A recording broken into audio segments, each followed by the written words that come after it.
So I do not own a 1967 Mustang, but I have a friend who does.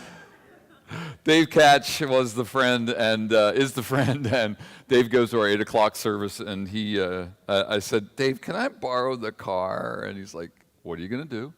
I said, it's going to be the intro video for us. So we use that, and he gave me the keys, and we just went for a drive for a while, and then we filmed all this, footage and everything, and then I said to the guys, we need to drive a little more, don't we? Don't we need more footage? Come on, we need more footage. I mean, it's got a 3 on the floor with a 387 in it, and it just is an amazing car. It's just fun to drive. But we did it because we were talking about Peter and the road trip that Peter went on, and it's summer, and so we thought road trip and summer fun, and we thought about a convertible, and do we have a car? Could we get a car that would represent that for us? And that was it. And so we're going to jump into a series of messages on the books 1st and 2nd Peter. They're in the New Testament, and they're toward the back of the book. So if you've got a Bible, it's toward the back. And 1st and 2nd Peter were written by this guy by the name of Cephas, or Simon Peter, or Peter. He's got like an identity crisis going with his name sort of thing. And so we're going to talk about who Peter is today. We're going to kind of open the door to intro the entire series by taking a look at who this guy really is. Who is Peter? What is he about? What kinds of things constitute his life? And why did he write this particular set of books, these 2 letters? And so, because I just think if we're going to dive into these, we really need to dive into who this guy is for a bit, and what made him tick, and what kind of motivated him. And I think this is the perfect morning to do it. July 2nd, 2017 is the celebration of the Declaration of Independence, right? July 2nd. Maybe you didn't know that. John Hancock actually signs the Declaration of Independence on July the 2nd. For real. They don't celebrate it until 2 days later, and actually the printer got it wrong when they told the printer. He printed it on the 4th for mass production, and so he put the 4th because he figured that's the day it went out for mass production. So there we go. But John Hancock actually signed it 2 days earlier. On the 2nd of July, John Adams says the 2nd of July should be a day of great revelry. There should be fireworks and gun salutes, and cannons should be fired off and all kinds of things. But he was commenting on July the 2nd, which is kind of interesting when it comes to history, right? History is an interesting thing, and I love history. And so over here I brought a copy. This is not the original. I couldn't get my hands on the original, so I brought a copy. And actually, if I'd have gotten my hands on the original, I'd be in jail. All right, yeah. So this is a copy of what it would have looked like, and when it went to print, it wouldn't have had John Hancock's signature, but it would have had his name at the bottom because John Hancock was the president of what would become the United Colonies. Now, actually, he was the president of the Continental Congress. He wasn't the president of the colonies. That wouldn't happen until George Washington is elected in 1789. This is the document that came out in 1776, and so I just thought it was neat to pull this all together in this particular weekend, because here's what Peter's doing. He's writing to people who are sensing something brand new, just like that document wrote to people who were experiencing something brand new. Because the colonies, as we knew them, were going to become the United States, and that had never been done before. As long as Great Britain had been in power, there had not been anyone who had ever broken away from Great Britain and developed their own sense of unity and their own government and their own leadership. That had never been done. This is a brand new thing. And Peter is talking to a group of people who are doing something absolutely brand new that had never been done. They're doing something called church. We've been doing it for 2,000 years, but they had never done it before. Most of the people that he's talking to are new to the faith. The church has just started because this is written not long after Jesus dies and goes to heaven. Peter is going from place to place, starting churches throughout an area of the world that we find amazing. In the very first verse, it says that he's writing to places like Pontus, Galatia, Cappadocia, Asia, Bithynia, and we actually have a map of that region. And I want to pop that map up on the screen if we can, because this is now Greece, Turkey, that area in the Mediterranean Sea, right? And so when you take a look at this, you notice that he is talking to a pretty big area. Pontus is all the way up in the upper right-hand corner. Cappadocia is there.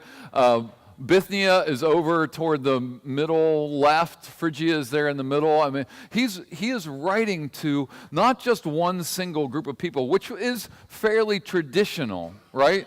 To write to one group of people or one particular church. That's how we get the book of Galatians, Colossians, Ephesians, Philippians. They're all written to those churches in those particular towns. But no, Peter is writing to a large group of people in places where he had been to start churches. And they're doing this brand new thing called church. They had never done this before. And so he's writing these letters to them saying, this is how you do it. This is how it needs to be done. These are the things you do. These are the things you don't do. Here are the parameters in which you live according to the teachings of Jesus. And he starts out this passage in saying, look, this is a letter from me, Peter, and I was an apostle of Jesus Christ.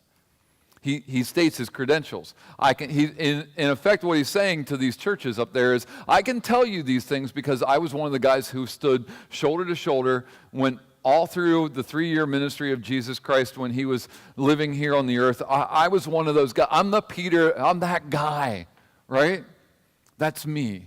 He's identifying who he is and why he can say these things to them. He's saying, I'm that guy who came to your town, started a church, moved on to the next town. That's me. It's Peter.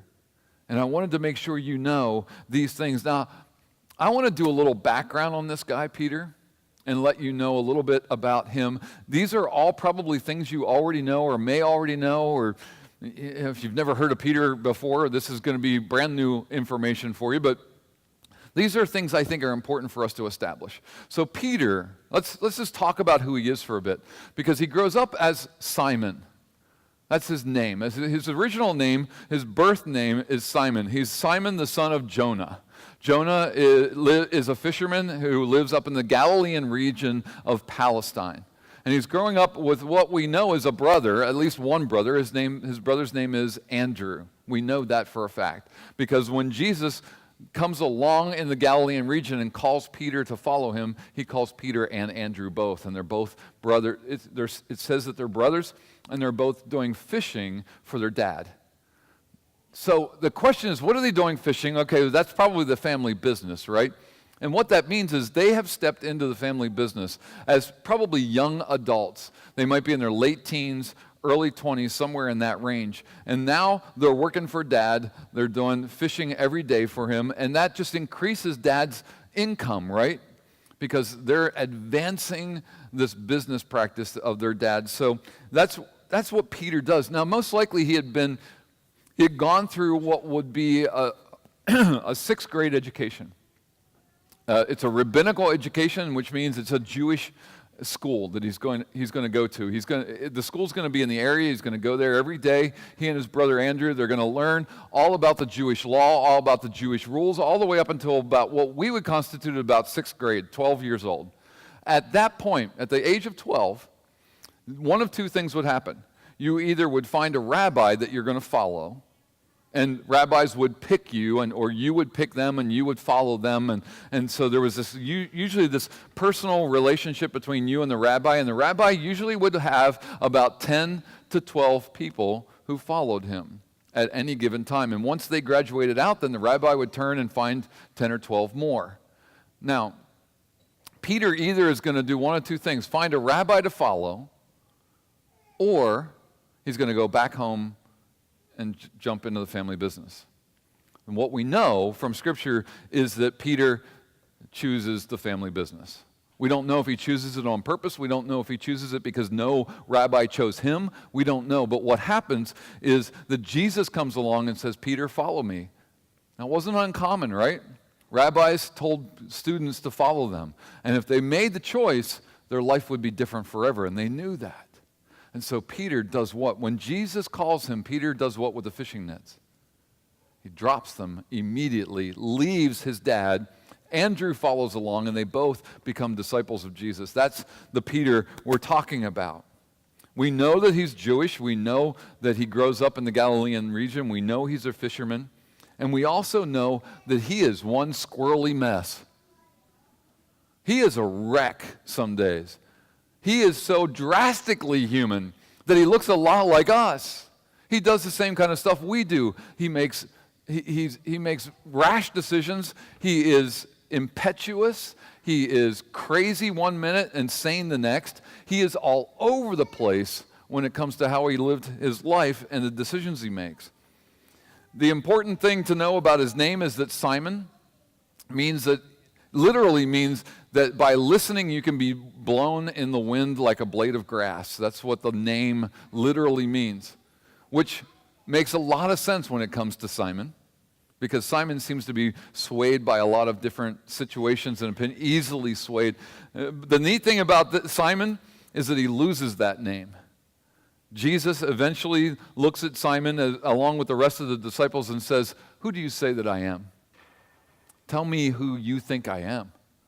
And Simon Peter says, before he's Peter, Simon says to Jesus, "Well, you're Jesus, Christ, the Messiah. You're the one who came from heaven to save the world." And Jesus says to Simon, "Because you said that, you will no longer be named Simon. I'm going to name you the Rock." Because that's what Petros means in Greek. Petros means rock. Cephas, sometimes you'll see him called Cephas, which is the rock in Aramaic, the original Hebrew language of the day. And so whether it's Cephas or Petros, Peter, it means the same thing. It means the rock. Now, let me just say, we were going to put a picture of Dwayne Johnson up on the screen right now. We were just going to do that. It would have been great, But isn't it kind of strange? I mean, how many people do you walk up to and call the Rock, right? We just don't do that very often. We might say somebody is rock-like. They're stable, or they're strong, or they're a foundational piece to our family. Like, Grandma, she's the rock, man. She's the rock of our family. She keeps us all together. We might say something like that, but nobody writes down their name on the first day of school. My name is Rock Beiser. Nobody looks at a child, newborn, and goes, "Oh, we're going to name this one Rock." Because that just would be a little odd, wouldn't it? And it's as odd back in the day of Peter as it is today. It's an odd name.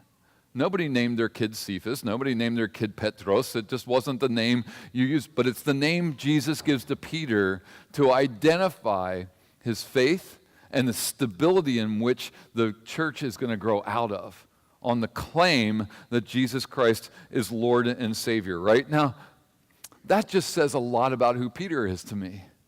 It just says this guy is as impetuous and as crazy as he is. By the way, I'm thoroughly convinced that Peter is ADHD.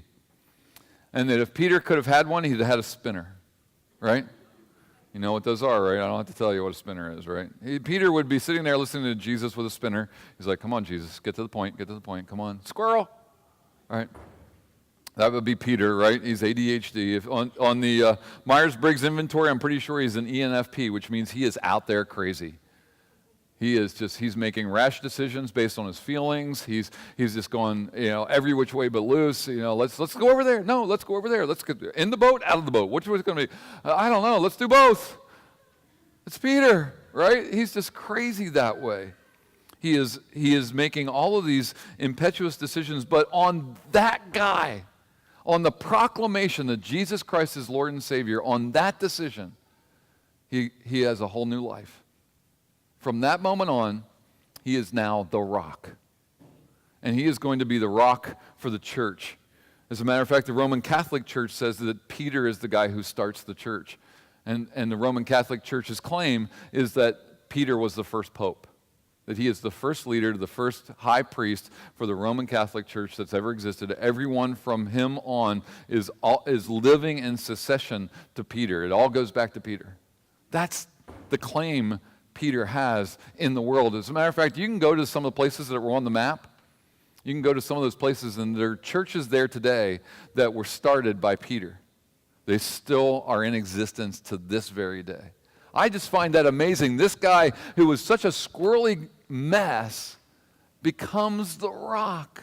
And it says to me that not only is he incredibly human, but God can use incredibly human people like us. I need to hear that. I don't know about you. I need to know that God isn't upset with me. Instead, he kind of looks at me and smiles and says, you know what, I can use that. Right there, that right there, I can use that. I can make the world different because of who you are and who he made you to be. And I love that fact because I think there are days I'm just as much of a squirrely mess as Peter is. I think I'm just as out there some days as Peter is. I think there are days I'm just as lost.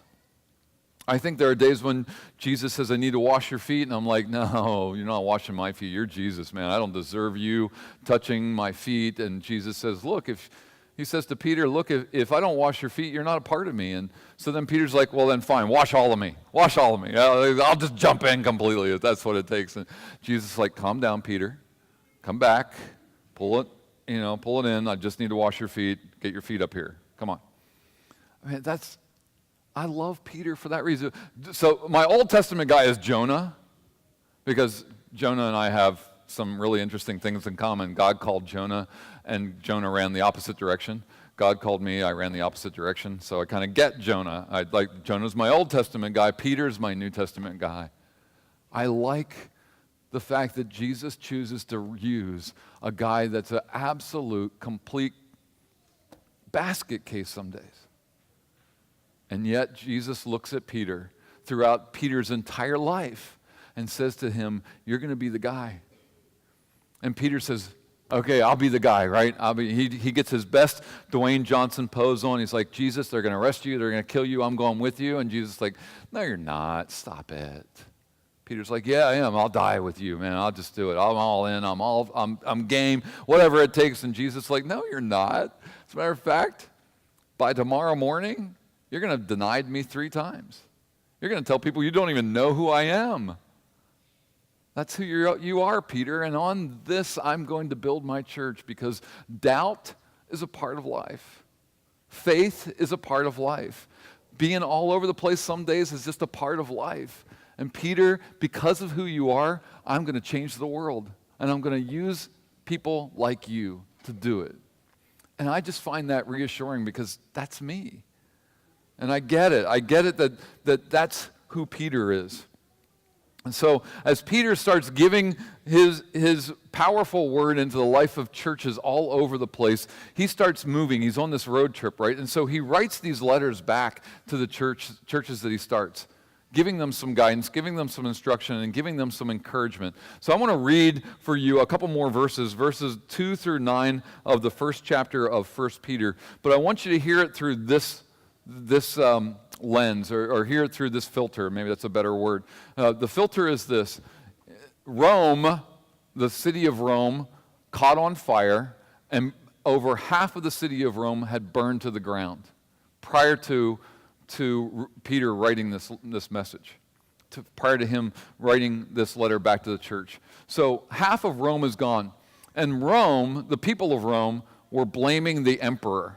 They were blaming Nero. They were saying Nero lit the fire and started the fire because he was big into construction and he wanted to burn half the city down and rebuild it.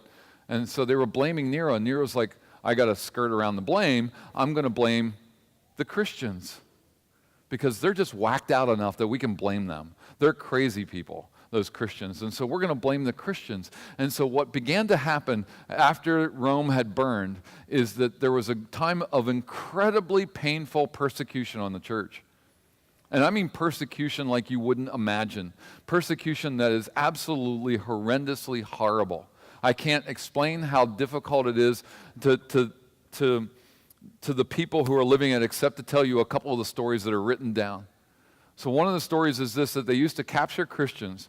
They used to they would kill an animal, they would take the hide off of the animal and tie the animal onto the Christian, and then put the Christian into one of the Colosseums and release wild lions. And the lions would, of course, smell the fresh blood of the fresh hide and go after the Christians and rip them to shreds in front of everybody. This was like, Sunday afternoon football for them.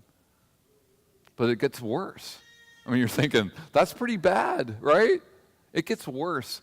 They crucified Christians by the hundreds. Nero himself would crucify Christians in the gardens out behind his palace, and then at night he would soak them with tar before they were dead. That he would just put tar all over them and then light them on fire so that he could walk through his gardens at night with these torches lighting of human beings crucified on crosses. That's what they did to Christians when Peter is writing this. Christians were incredibly persecuted when Peter is writing this. And so listen to this through that filter, right? Here's what it says. God the Father knew you and chose you long ago, and his Spirit has made you holy. As a result, you have obeyed him and have been cleansed by the blood of Christ. May God give you more and more grace and peace. All praise to God, the Father of our Lord Jesus Christ. It is by his great mercy that we have been born again, because God raised Jesus Christ from the dead. Now we live with great expectation, and we have a priceless inheritance, an inheritance that is kept in heaven for you, pure and undefiled, beyond the reach of change and decay. And through your faith, God is protecting you by his power until you receive this salvation, which is ready to be revealed on the last day for all to see. So be truly glad. There is wonderful joy ahead, even though you must endure many trials for a while. These trials will show that your faith is genuine. It's being tested by fire. It is being tested as fire tests and purifies gold, though your faith is far more precious than mere gold. So, when your faith remains strong through your many trials, it will bring you much praise and glory and honor on the day when Jesus Christ is revealed to the whole world. You love him, even though you have never seen him. Though you do not see him now, you trust him, and you rejoice with a glorious, inexpressible joy. The reward for trusting him will be the salvation of your souls. Peter says a couple key things that I think are important for us to hear this morning. Through the filter of understanding that these people are being persecuted, right?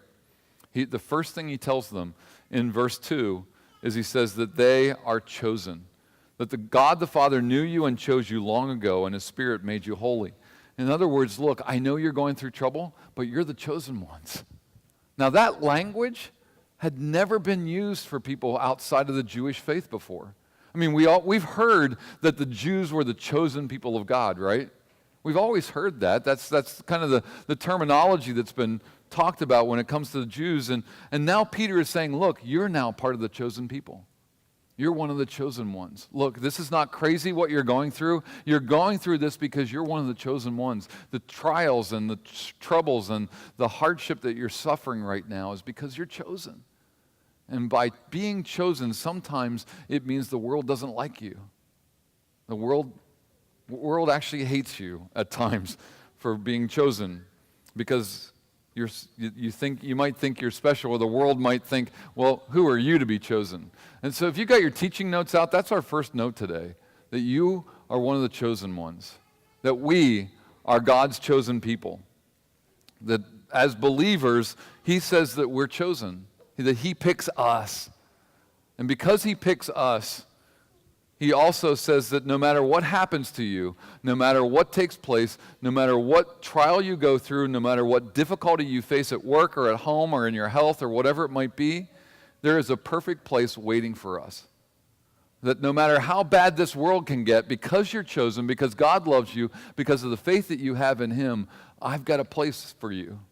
I have a home for you. And it's not in this world, it's in heaven. And it's waiting for all of us. I'm looking forward to that day. I'm hoping it's not tomorrow. I got some life I want to live. I'd like to drive that car again. But someday I'm going home. And Jesus says to these people through this guy named Peter, he says, look, I've got this. I know you're going through trouble. I know you're going through persecution. I know it's difficult. And so in effect, what he does is he gives them encouragement through those trials. He encourages them through the trials and says, look, I got this. I know this is difficult. I know you're losing friends. I know you're losing family members. I know this seems horrendous, but look, I got this. Be encouraged that no matter what happens to you, I am here. I have got this, and I am holding you in the palm of my hand. That there is nothing that can snatch you away from me, nothing that can take you from my promises, that I will be with you always, and that I have something special waiting for you. That there is a reward waiting for you. For those who hold the faith, for those who stay true, there is a reward for you. And it's coming someday. And I know that it's tough right now. I know that the world we live in right now seems a little bit crazy. I know that the tweets that happen are a little bit out of control. Yeah, I said that. Wow. I know it just seems like, what's coming next? Is there a big war? Is it going to get uglier? Is it going to get worse? And I know that no matter who we are, no matter what time frame we live in, that there have been challenges and difficulties, but the promise that Peter reminds us of today is that, look, I've got this in the palm of my hand, and nothing can take it from the strong hand of the Lord. That there's nothing that can take your life from the strong hand of the Lord. He's got a hold of you. And there's nothing that can take your future. There's nothing that can take heaven from you. There's nothing that can take anything that God gives you. There's nothing that can take it from his strong hand. Because his grip is endless. And he's got your life. So I don't know what you might be going through. I don't know what challenges might be there facing you. I don't know if they're at work or at home. I don't know if they're just situations of faith that you struggle with. I don't know what's out there for you that you might be wrestling with. But here's what I know. Beyond a shadow of a doubt, God's got this. And God's got you.